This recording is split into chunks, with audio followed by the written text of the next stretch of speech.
Who's been rubbing their face on your leg? Yeah, it looks like makeup, to be fair. Yeah, it does. I think it might just be poo. Each. Oh.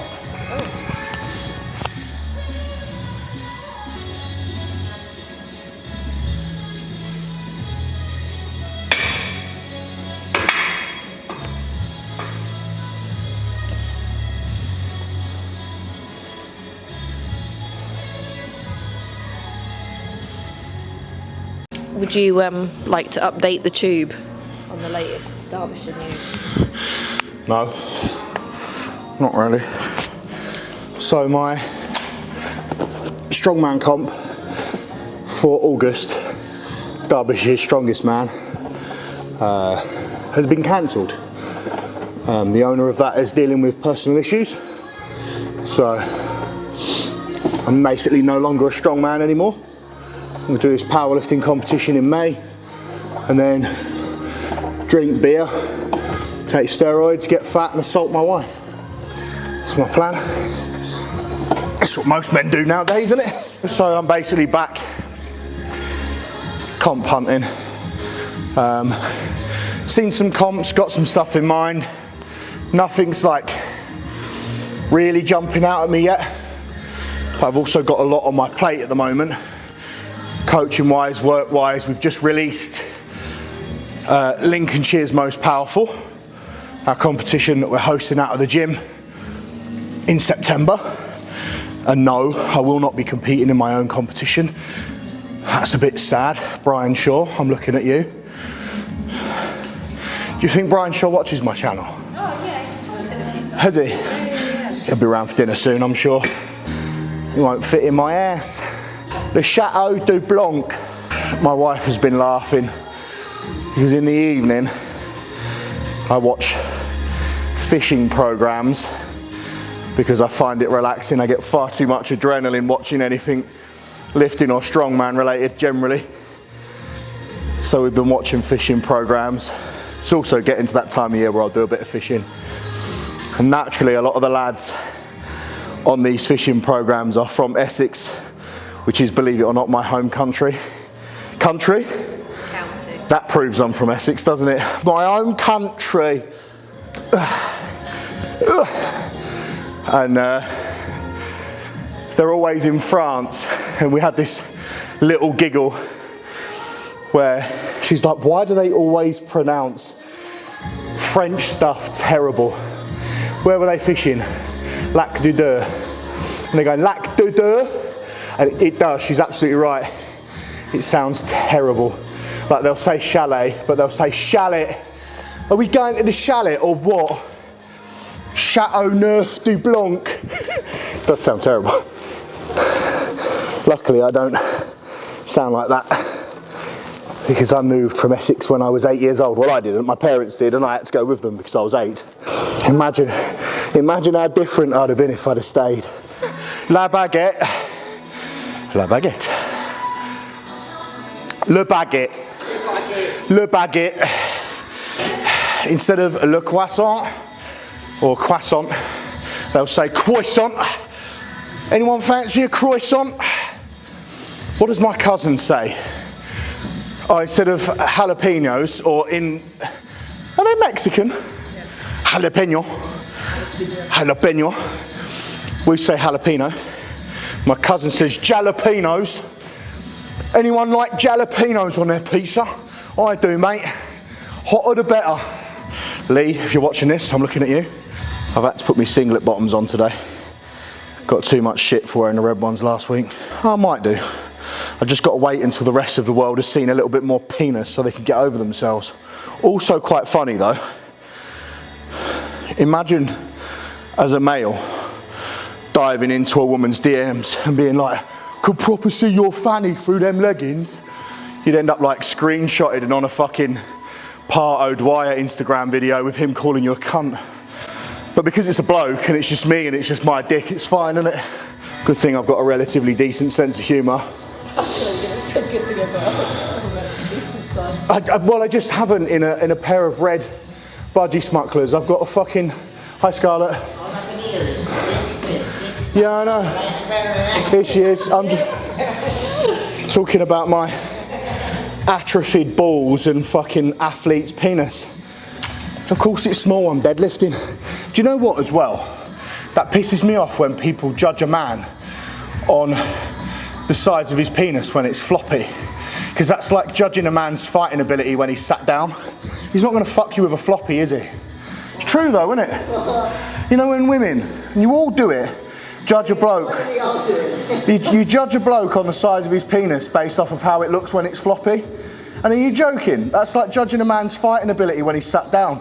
Or saying that like, fucking, what's his name? Usain Bolt is slow at running when he's sat in a coffee shop. You've never seen him run. Sometimes they don't get bigger when they're flaccid. Some of them are... They just stay the Some of them same. just like stand up at the same size. I don't know what that's like. Mine's quite... Tom. Hi Tom. Mine's quite efficient. Yeah. Efficient in what way? Well, it's like... Multiple ways. Yeah, it's like pocket size when you don't need it and fucking massive when you do. Probably can't put that in YouTube. How's it going, dude? You okay? Yeah, good man. What size is your SBD belt, sir? Oh my God, I thought you were what size? You've got an X and you've got an XL SBD belt. Yeah. All right. How big's your cock? Small. Yeah. Yeah, I'll get a 2XL. You go the first one facing in and the rest of them facing out. Does it really matter? No. But does it matter? Yes. It just doesn't really matter. Huh? Yeah. Thursday, isn't it? Yeah. So are you not doing that in 2 weeks? York qualifier. Yeah. Oh, so that it's a strongman one. It's the strongman one I'm not doing. I'm still powerlifter. I'm just not a strongman anymore. Yeah.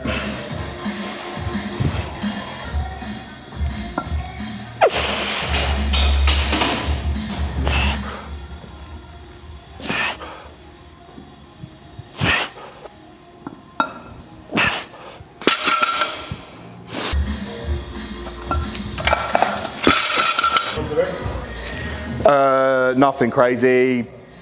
Single at like 230 and then speed work at like 200-ish, something like that, 190.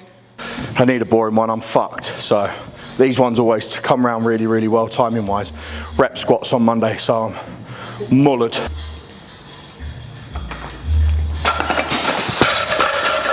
Oh, it's going to be a bad day. Feels like shit. It's fine. I'll just pull it harder and try and keep a really straight face. Fucking used to get loaded up on them. But now I'm vegan, I don't eat that stuff. What, mate? I'm not buying one of your ice creams. Ugh.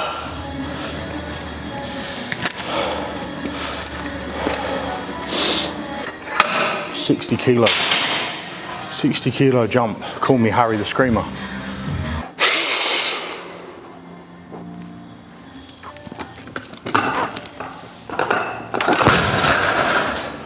I moved all right, didn't it? I didn't film it. I did. Yeah, but I didn't film it on my phone, which means I can't put it on Instagram, which means people aren't going to like me anymore. Actually, it means it didn't happen. It means no one's going to fancy me anymore. No one fancied me with the red shorts on. Just looked at my angry little turtle, left it at that. I need to do some percentages. Where am I at? I'm gonna go and look for my little timer. So, speed work. It's now like it's almost considered like an old school method that's been, excuse me, dismissed in the world of powerlifting by the new school humans, which is fine. They get strong without it, great. But it is making a little bit of a resurgence in the strongman scene, because obviously the strongmen are recognizing they need to have, they need to be more dynamic, especially with the amount of triple extensions and stuff like that you do. Being able to move heavy weights fast, or moderate weights fast, and working on speed is really beneficial, especially for things like log press and so on. But I've always liked it for powerlifting, more so for skill work than developing your ability to be dynamic. Obviously, like, I don't really believe that being more dynamic is going to have a huge transfer to a 1 rep max, because you're not really being dynamic when you have a 1 rep max, although you are trying to move it as fast as possible. That's what max effort is. You know, the only difference between a 90% load and a 60% load with maximum effort is bar speed, but for this it's skill acquisition. So if you follow me back to the deadlift platform, we're going to do timed rests, which I think is something that's really, really important, because it also helps with a little bit of conditioning. Like, there's quite a few things snowballed into one, but the primary focus here is skill. It's 16 reps, 8 sets of 2. I'm trying to move the bar as fast as possible, but I recognize that moving the bar as fast as possible comes from being really efficient, and being really efficient comes from having good form. It's not just me grip and ripping the bar. The problem that a lot of people have is when they are doing speed work, they think speed everything and they rush everything. That's not what we want to be doing. The only thing that's going to be quick here is my concentric, lifting the bar up. Everything else is going to be exactly the same as normal, doing exactly the same as what I would do if it was 300 kilos as opposed to the 185 kilos that's on there. In terms of loading for speed work and what weights to have, a really good ballpark range is actually going to be somewhere around 55% of your 1 rep max. Is a really, really nice starting point. I actually base a lot of my loading off 90% of my 1 rep max, because realistically, it means I can train a little bit more sub-maximal, which is a little bit safer, and then I'm running off a load that I can lift pretty much every day of the week, as opposed to running off a load that I lifted once when I was at peak strength, peak drugs, peak food, everything ready for competition. So it just allows for a more realistic baseline of numbers. So I'm actually running at, this is a 65% of 90% of my 1 rep max. So this is how I get to that number. 185 kilos, 8 sets of 2. And the great thing about speed work is if you don't like it, you don't believe in it, don't fucking do it then. Same as anything with programming. I don't like the idea that conjugate do max effort every single week. I think it's dangerous. So guess what? I don't fucking do it. I do max effort every other week. And I rotate it between a hinge and a squat. So I don't hinge every 2 weeks. Oh, crispy. Not out of breath either, not really. Right, normally I'm blowing. A little bit of a lower back pump as well, which is always an indicator that I've done some shit reps in there, not been on hamstrings and glutes, a little bit on lower back. Lower back sweet. Gas tank feels brilliant, feel like I could go again. But that's it for today, so into my usual work, which I imagine is also going to feel heavy and gross, but that's fine. Literally came back on cycle this week, running test, mast and deca. So yeah, all positive there. Nice to be back on. Feels weird starting to prep at 300 pound, but here we are. Well, I say 300, it's 298. I was 297.75 actually this week. It's not 300 pounds, Ben, doesn't count. Stop claiming it. But yeah, no, feel good. Mentally, physically, good. Busy, a little bit of work stress. On the day that this is filmed is the day after Sir Dave broke his arm. So yeah, there is like a constant cloud of anxiety and just like weirdness. Hard to explain. You just like, I don't know if anyone out there gets this, but I know the wife does. Sometimes something will happen, you'll read a message from someone and then get distracted, and then you sit there and you think, why do I feel like anxious, or why do I feel angry? And then you're like, oh yeah, I just read that message from a family member or whatever that's made me feel like shit. Like, you forget momentarily, but the feeling and sensation's still there. That's basically what I've got. I'm like, why do I feel a bit weird today? I'm like, oh yeah, King of Europe broke his arm yesterday. Fuck. One of my best mates fucking broke his arm, and the thing that is with it is, it isn't the fact that he's broke his arm. Like, he's a fucking big old lad, he's not a baby. I'm sure breaking his arm isn't really an issue. That'll recover, that's going to heal, that's fine. It's how long he's going to have away from training and what that's going to do to his head. That's where my concern is. It's my boy, that is, and I know how that would be for me. As much as I'm very open-minded and mature and this, that, and the other, I'm still fucking human. If I broke my arm and had to have 6 weeks off the gym, those last like 3 weeks away from the gym, I'd really fucking struggle, wouldn't I?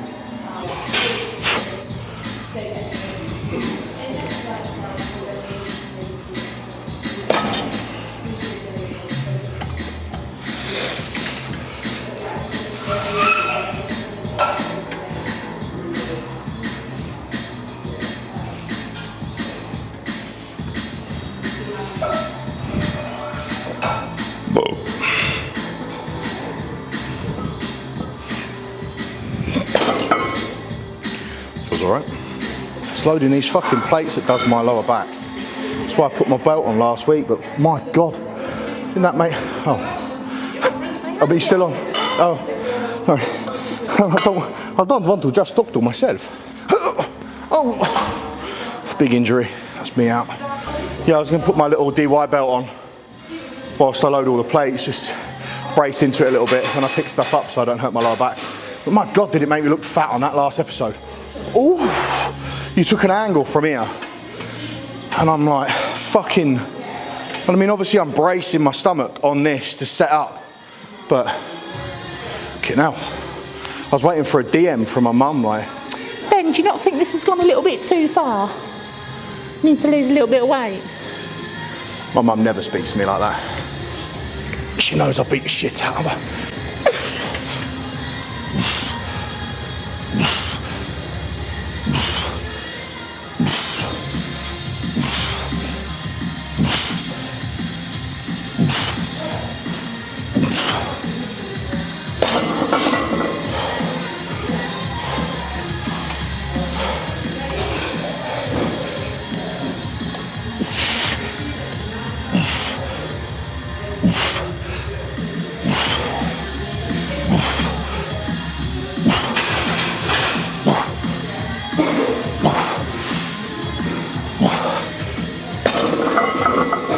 Alright, I'll put my gum shield in. This is going to get absolutely fucking sent in a minute. It feels good.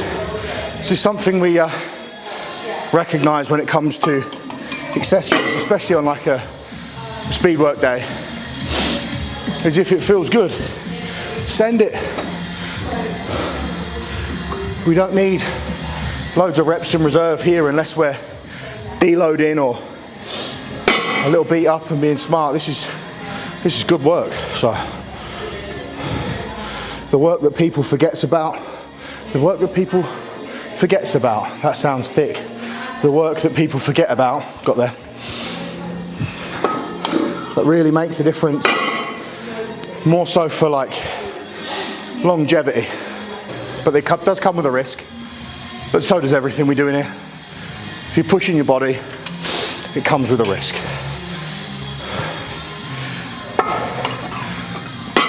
Gum shield, let's go.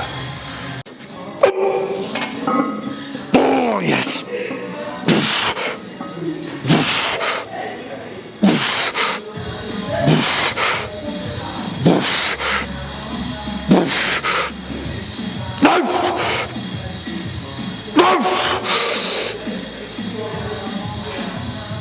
Oh, yeah.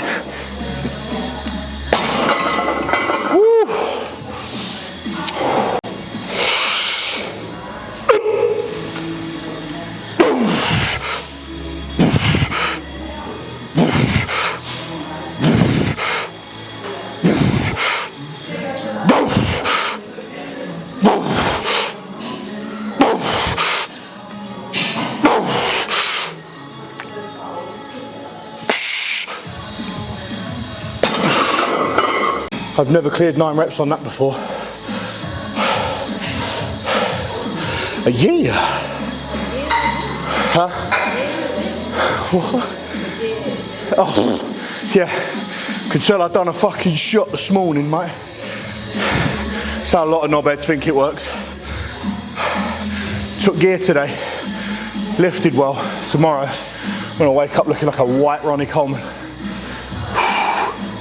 Can tell already. See how vascular I am already? Oh my God. I can feel like my chest is bigger, do you know what I mean?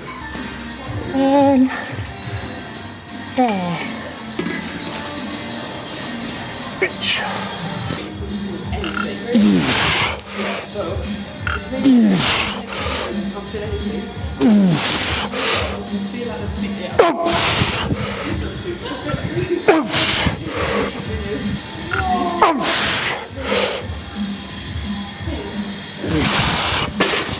That handle in the world of bodybuilding is recognised as a non-optimal handle because it shortens your range of motion in your lat to here.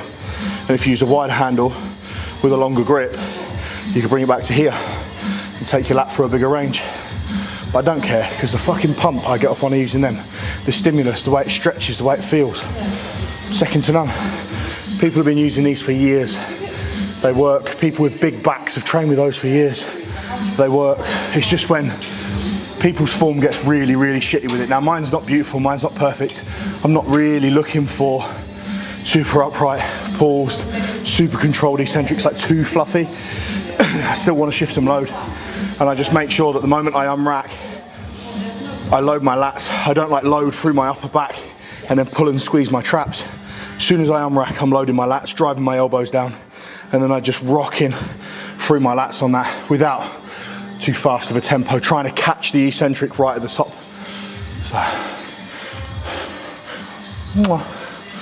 So slightly different exercise to my traditional T-bar that I do at the end. I'm not sure if these are going to stay in as a staple because I've got to figure them out a little bit. I'm going to do some sandbag rows because sandbag pickups is something I need to be good at in strongman in general anyway, and it's something I'm keen to be good at. I mean, this made sense for Derbyshire's. Obviously that's gone now, but I'm sure the next comp I go and do will have some sort of a sandbag pickup. So I'm going to trial it for this week, see how I get on with it. I'm just going to keep it really simple, just do 3 sets of 10 with this 50 kilo bag. So.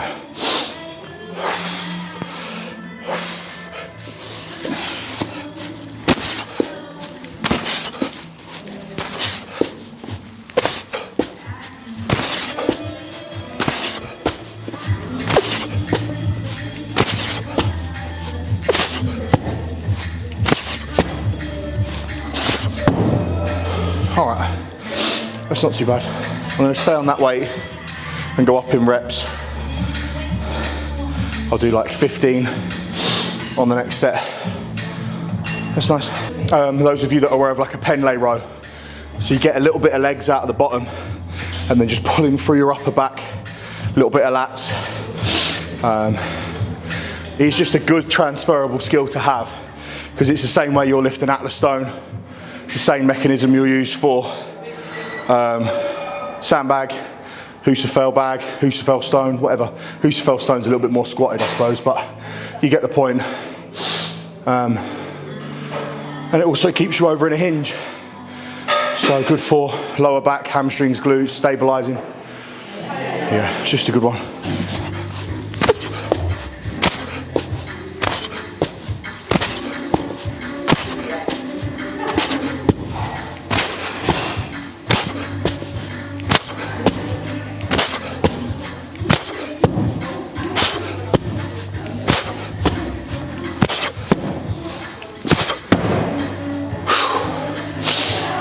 So that feels quite light. So the temptation there is to go up. But I always like to try and give myself somewhere to go with something that's new. So instead of like getting the 80 kilo bag now, dropping down to like 10 relatively difficult reps, aggravating something, positioning's off, I'll just do another set of 15 with that. Feel it out a little bit more, ingrain it a little bit more. Chances are, even though this doesn't look like a lot of work, it'll probably make me really, really sore tomorrow because it's just a slightly different stimulus than I'm used to. So, yeah, I'll keep it at that. But next week I'll start off with the 80 for sure. But I feel like it's going to be a good movement to have in. Like my upper back's so pumped already. And it's not, like I said, it's not heavy, just kind of awkward. A little bit of gas tank as well, can't complain. You can hear it's nipped me a little bit.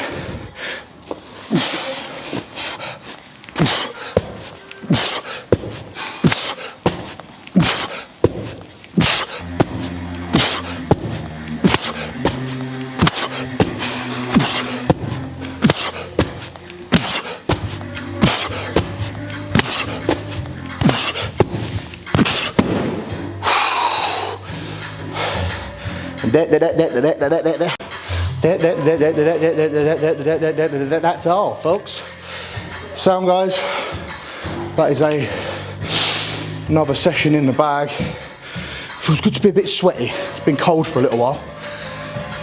Heavier, warmer, sweatier. So next time you'll see me, I'll be a week back on cycle, so expect me to be like 340 pounds shredded, and an IFBB Pro, because you just have to take gear and all of a sudden you're one of those. But yeah, no, another successful session, a tough one. Body's feeling it a little bit. Rep squats on Monday nicked me a little bit, so I'm feeling that. But I have speed squats, I have this session for squats on Monday. And then some rep work on log, and then in some heavy deadlifts next week. And that's what you'll be joining me for. Top set of 5. Last time we did that together, I got 275 for 5. Obviously the goal would be, in an ideal world, to beat that. We'll just see what happens. My job now is to be as smart as possible away from the gym. When I am at home, sleeping, recovering, drinking water, making sure I'm on top of my salt, all my micros as well as my macros, get all of that nailed to the ground so I'm at my best for this time next week. Until then, peace, love and cake.